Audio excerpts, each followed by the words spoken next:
paz do Senhor, tudo bem com você? Seja muito bem-vindo, você que já nos acompanha ou você que está chegando agora ao nosso canal EBD, Palavra de Vida para você. Nós estamos estudando neste quarto e último trimestre de 2025, aqui pela classe dos adultos, a revista que tem como tema Corpo, Alma e Espírito, a restauração integral do ser humano para chegar à estatura completa de Cristo. Nesta oportunidade, nós estaremos estudando a lição de número 10. Lembrando aos irmãos que as 9 lições anteriores estão postadas aqui no nosso canal em uma playlist chamada A Antropologia Bíblica, que está sendo o tema do nosso estudo neste quarto trimestre. Também quero aqui já apresentar aos irmãos a revista que estaremos estudando no primeiro trimestre de 2026, e ela terá como tema a Santíssima Trindade, o Deus único revelado em 3 pessoas eternas. Amém? Nós estaremos estudando então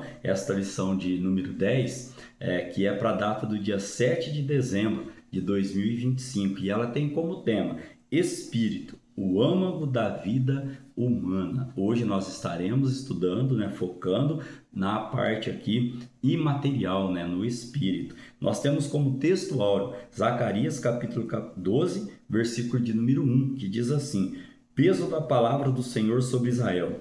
Fala o Senhor, o que estende o céu e que funda a terra e que forma o espírito do homem dentro dele. Nós temos como verdade prática para a nossa lição de hoje: uma vez livre, nossa alma recebe vida espiritual e dirige nosso corpo para adorar e servir ao Criador. Na lição anterior, se os irmãos recordam, nós falamos aqui sobre o nosso livre-arbítrio, que ele tem que estar debaixo da vontade do nosso Deus. E hoje nós estaremos vendo aqui que o nosso espírito, ele foi nos dado para estarmos adorando ao nosso Criador. Nós temos como leitura bíblica em classe Gênesis capítulo 2, verso 7, depois Eclesiastes capítulo 12, versículo 7, e também Zacarias capítulo 12, no versículo 1, que é o nosso texto áureo, e João capítulo 4, no versículo de número 24. Diz assim Gênesis capítulo 2, versículo de número 7.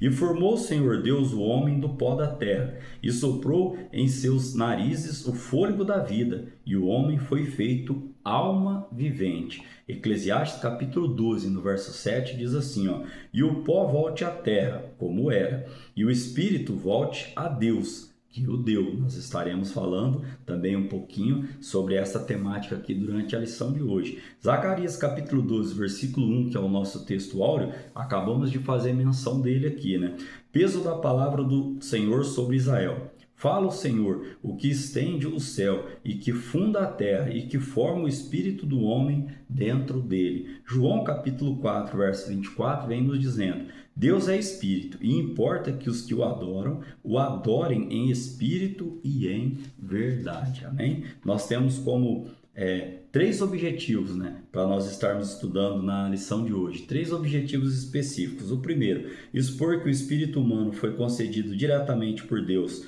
como parte essencial da natureza humana, capacitando o ser humano a ter comunhão com o Criador. O segundo objetivo, enfatizar que o pecado pode enraizar-se no espírito, gerando atitudes como soberba e inveja. E o terceiro objetivo que nós estaremos estudando, mostrar que a regeneração espiritual é a base para uma vida de adoração genuína, vivida em espírito e em verdade. Amém? Nós temos como parte motivacional para a nossa lição de hoje que esse ensino fortalece a fé e mostra como a regeneração interior impacta a santificação e a adoração. Nós estaremos falando também um pouquinho sobre regeneração, que é o novo nascimento, um nascimento espiritual. Hebreus capítulo 11, verso 6, ele diz assim a respeito da fé: sem fé é impossível agradar a Deus,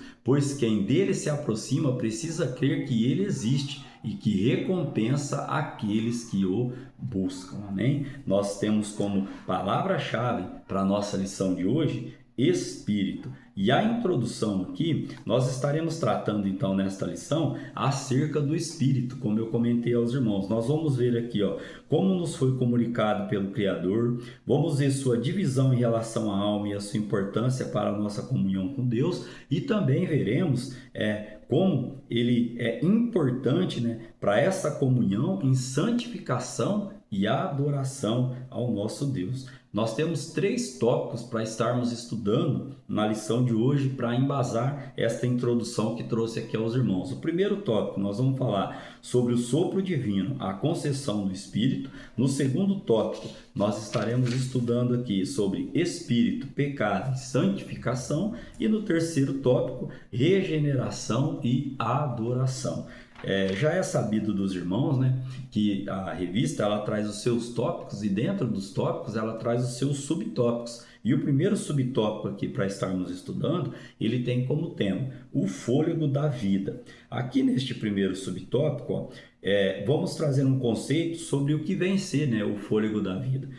O ato pelo qual Deus deu ao homem o Espírito e o tornou alma vivente, como nós já fizemos menção aqui em Gênesis capítulo 2, no versículo de número 7 da nossa leitura bíblica em classe. E ainda podemos dizer que o homem, contudo, recebeu vida por uma comunicação especial, o elemento espiritual soprado por Deus. Qual foi o elemento espiritual soprado por Deus?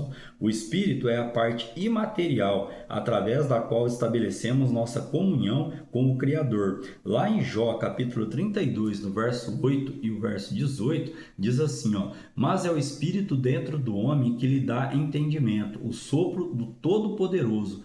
Pois não me faltam palavras e dentro de mim o Espírito me impulsiona. Jó dizendo aqui no capítulo de número 32. Para fecharmos esse primeiro subtópico, portanto, o Espírito é o âmago, a parte mais profunda e íntima do ser humano, entranhado com a alma e inseparável dela, como nós já fizemos menção em lições aqui anteriores. Amém? O segundo subtópico ele vai falar sobre a singularidade do Espírito.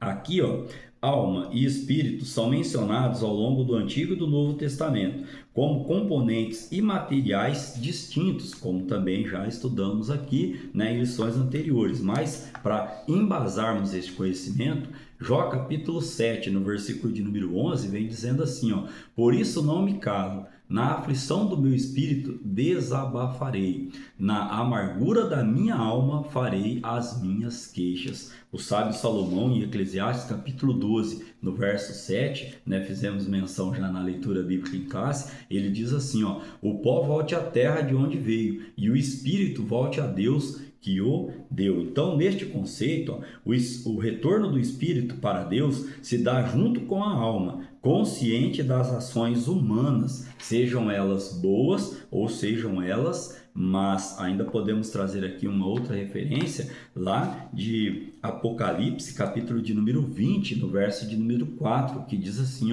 vi tronos em que se assentaram aqueles a quem havia sido dada autoridade para julgar. Vi as almas dos que foram decapitados por causa do testemunho de Jesus e da palavra de Deus.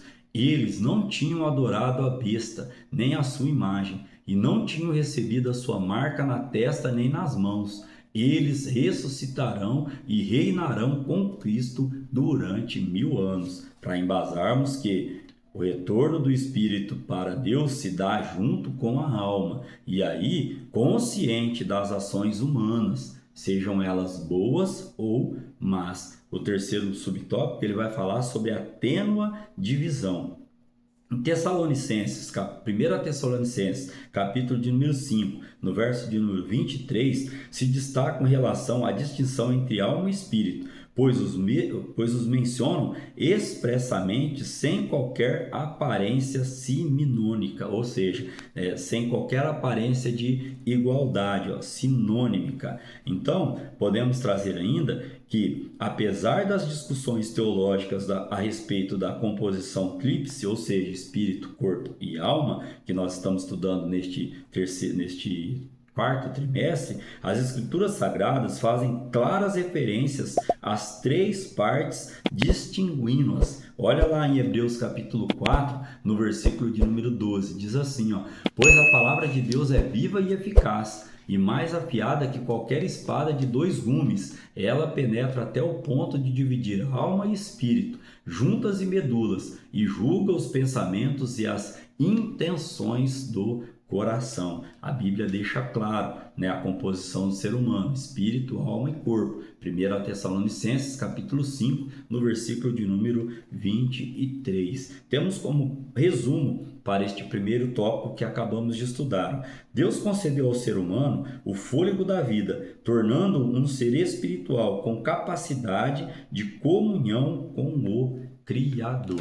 Hein? Caminhando para o tópico de número 2, temos espírito, pecado e santificação. Primeiro subtópico vai falar sobre pecados do espírito. Nós sabemos e nós já estudamos que existem pecados do corpo, como a prostituição, por exemplo, e da alma, como os maus pensamentos, lições também estudadas anteriormente. Mas também existem pecados do espírito, como, por exemplo, orgulho, soberba, vanglória, arrogância e a inveja. Olha que Provérbios capítulo 16, no verso 18, vem dizendo: o orgulho vem antes da destruição e o espírito altivo antes da queda. Ainda Paulo a Timóteo, 1 Timóteo capítulo 3, no versículo 6, ele diz assim, ó: não pode ser recém-convertido para que não se ensoberbeça e caia na mesma condenação que caiu o diabo, né? Então aqui, ó, estes costumam ser piores que os pecados do corpo. Por quê? Porque eles são sutis e às vezes ainda ocultos.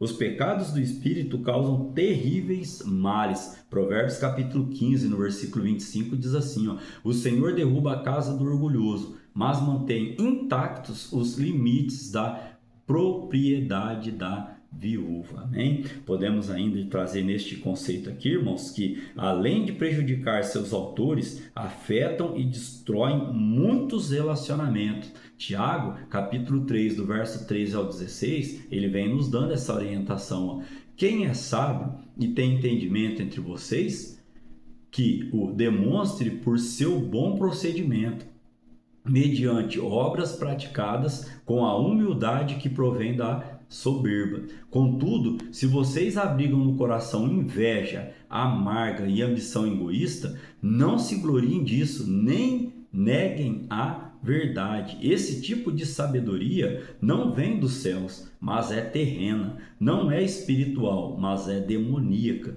Pois onde há inveja e ambição egoísta, aí há confusão e toda a espécie de males, amém? Então aqui, irmãos, nós temos que tomar cuidado e estarmos o quê? Vigilantes em relação a isso. A Bíblia traz um exemplo sobre Sambalate e Tobias, quando eles tentaram ali parar a obra que Neemias estava fazendo. Mas a Bíblia também relata que Neemias permaneceu o quê? Firme, redobrando a vigilância e a oração. Então, ó, diante de capaciosas e sistemáticas oposições, precisamos ter prudência e resiliência sem nos abalar. Amém? Caminhando agora para o segundo subtópico, temos raízes do pecado. Aqui, ó, o ato de criação se deu no material para o imaterial, conforme nós lemos em Gênesis capítulo 2, no versículo de número 7.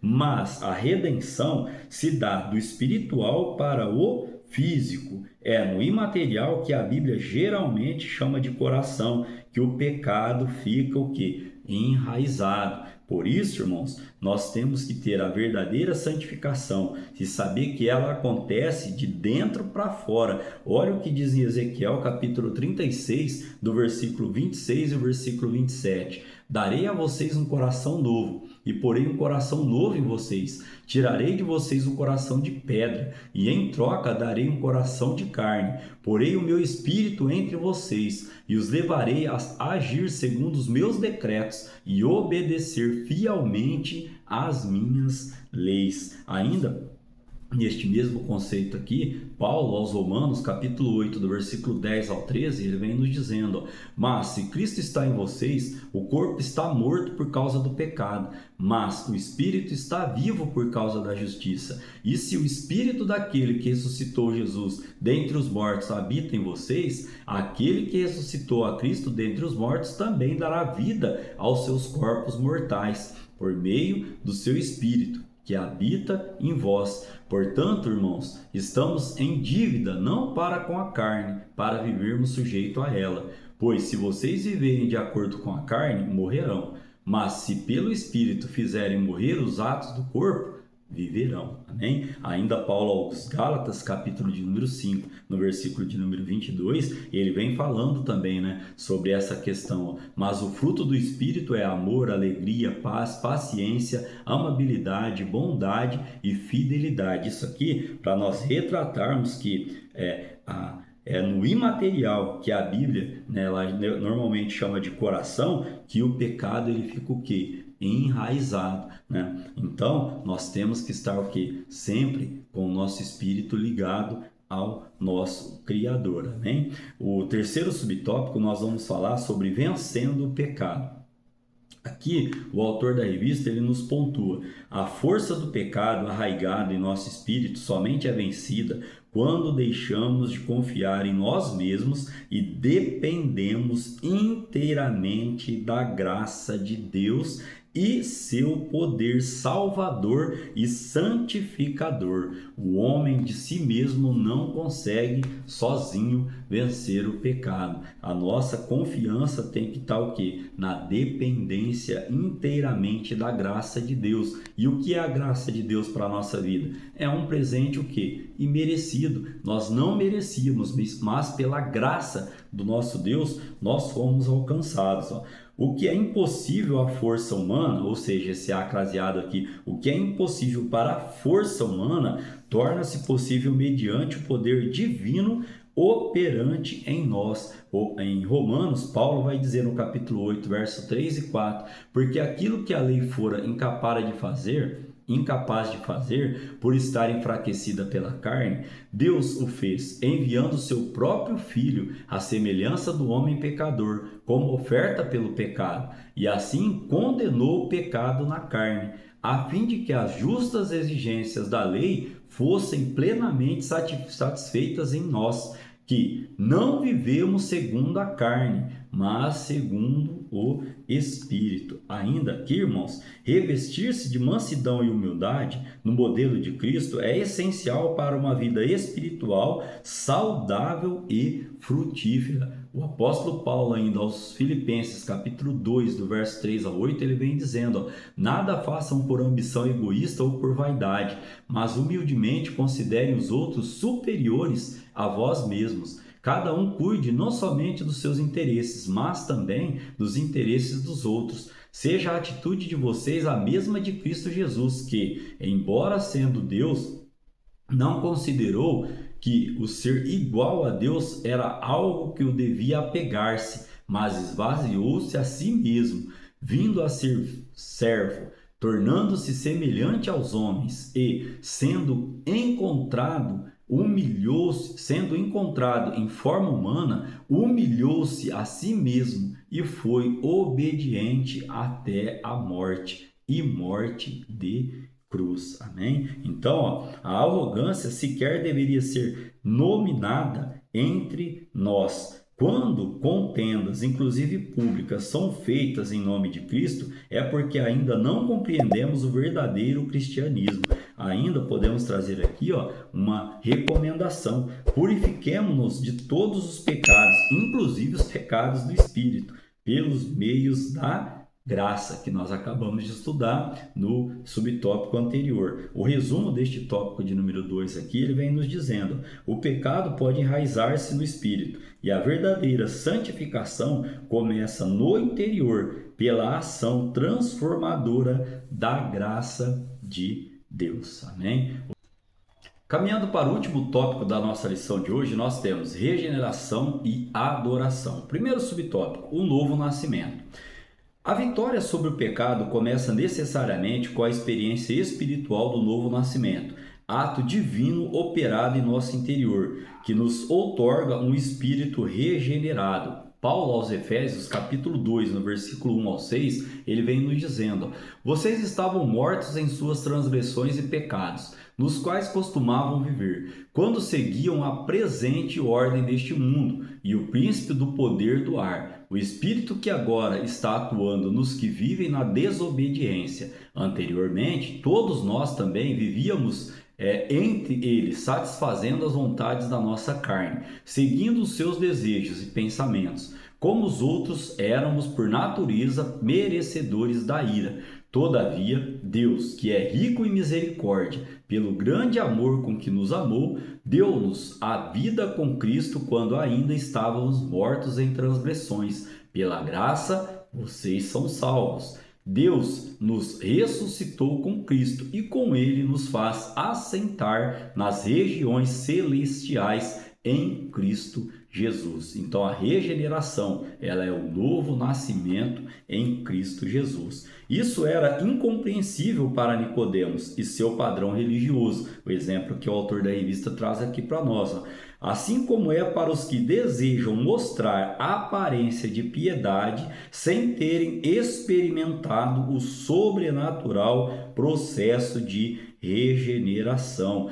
Paulo, em 2 Timóteo capítulo 3, no versículo de número 5, ele vem nos dizendo: e tendo aparência de piedade, mas negando a eficácia dela, destes afasta-te. Ou seja, o autor da revista, ele vem aqui, e ainda nos pontua: não podemos ter comunhão com os tais, devemos orar por eles para que Deus também venha fazer parte da vida deles, para que eles aceitem a Jesus Cristo como Salvador e assim também eles passem, por este processo aqui da regeneração. Mas nós não devemos o quê? Estarmos aqui em comunhão, junto com as pessoas que não professam a mesma fé, porque pode ter ali uma divergência, Então, neste conceito que estamos falando aqui, devemos interceder. A Bíblia, lá em Salmos, ela fala que nós não devemos, nos assentar na roda dos escarnecedores. Ainda podemos caminhar agora para o subtópico de número 2, que diz assim,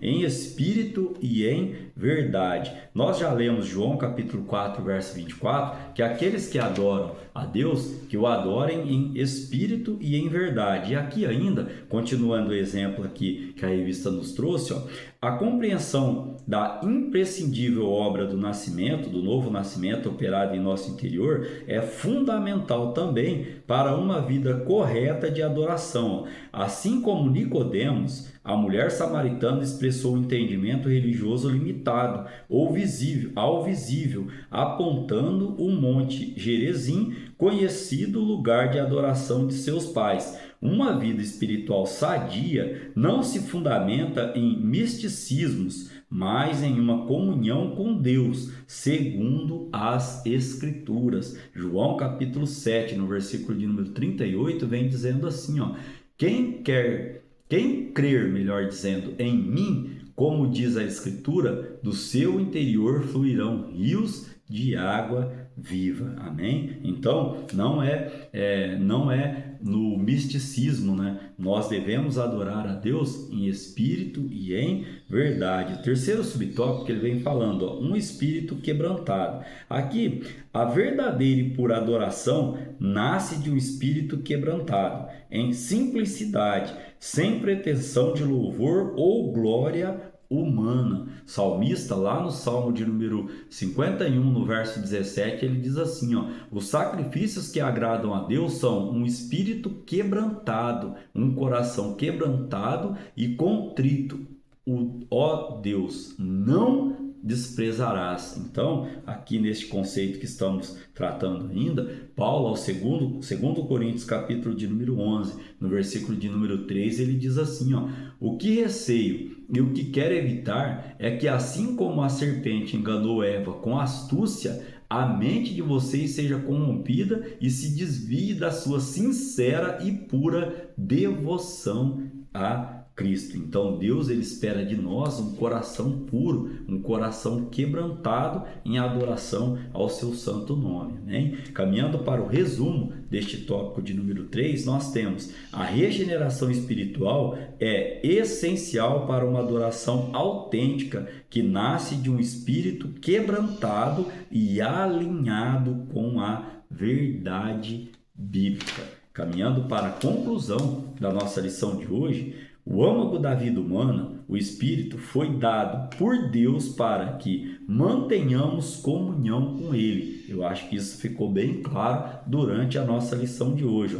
Então, não deixemos que os cuidados da vida nos façam esquecer de que somos seres espirituais. Desfrutar da presença divina fortalece o espírito, alegra a alma e nos enche de vigor para enfrentar os desafios cotidianos em nossa jornada para o céu. Que possamos dizer, né, assim como o apóstolo Paulo, ele disse, né, e que possamos trazer estes verbos para o gerúndio. O que? Combati o bom combate, terminei a carreira e guardei a fé. Eu gosto de dizer assim, né? Estou combatendo um bom combate, estou terminando esta carreira e guardando a minha fé. Amém? Que Deus em Cristo Jesus continue falando ao seu coração. Querendo Deus, estaremos aqui para estudar a lição de número 11. E a lição de número 11, nós continuaremos falando sobre o espírito humano e as disciplinas cristãs. Amém? Que Deus em Cristo Jesus abençoe você, abençoe a sua casa, abençoe a sua família, o seu trabalho e o seu ministério.